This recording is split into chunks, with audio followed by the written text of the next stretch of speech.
Hello guys, তোমরা সবাই কেমন আছো? আশা করি সবাই ভালো আছো। তা আজকে দেখাবো আমার ককটেল পাখির কি কাণ্ড করেছে। তো এই যে দেখো, এটা ডিম দিয়েছিল, তো এখন দেখো ডিম পেটে লেগে আছে।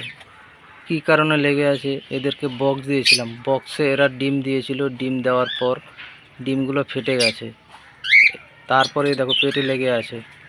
তো তোমাদের বলবো, হারিয়ে দেবে সবসময় পাখিকে, বক্স দেবে না। আর বক্স যদিও দাও তাহলে তোমার ইসে দিতে হবে, একটা টেরে দিতে হবে। আমি যেরকম টেরে দিইনি, তাই আমার আজকে এরকম হয়ে গেছে। তো এরকম যেন কারো না হয়, তোমরা সব সময় হাঁড়ি দেওয়ার চেষ্টা করবে, বক্স দেবে না। বক্সে ডিম এরা ভালো করতে পারে না। আমার এখানে আরেক জোড়া পাখি আছে, ওরা দেখো হাঁড়ির পুলতে ডিম দিয়েছিল, ডিমগুলো ফাটাল করেছে, তো এরা করতে পারে নাই। আমার ডিমগুলো সব নষ্ট হয়ে গেছে, ফাটিয়ে ফেলেছে ডিমগুলো। তা দেখুন কি করার আছে। তাই তোমাদের বলবো, হাঁড়ি দেবে, তোমরা বক্স দেবে না। বক্স দিলে আমার মতন এরকমই ডিমগুলো সব ফেটে যাবে। এই দেখো, এটা যেরকম ডিম ফেটে গেছে, এখন কিছু করার নেই। আর দেখবো পরবর্তীতে এদেরকে হাঁড়ি দেবো, বক্স আর দেবো না, দেখেছো?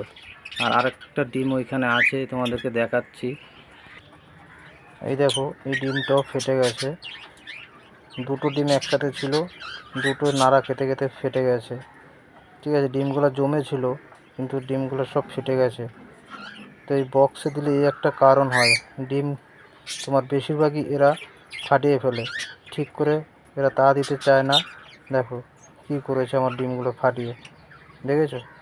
তো আমি বক্সে দিয়েছিলাম, বক্সের চাইতে আমার ওইখানে দেখো হাঁড়িতে বেবিগুলো দেখো, দেখাচ্ছি তোমাদেরকে।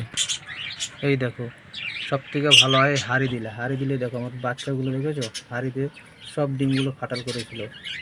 তো তোমাদের বলবো সবসময় হাঁড়ি দেবে, হাঁড়ি না দিলে পাখি এইভাবেই ডিম নষ্ট করে দেবে। এই দেখেছো আমার পাখিগুলোর অবস্থাটা দেখো কি করেছে।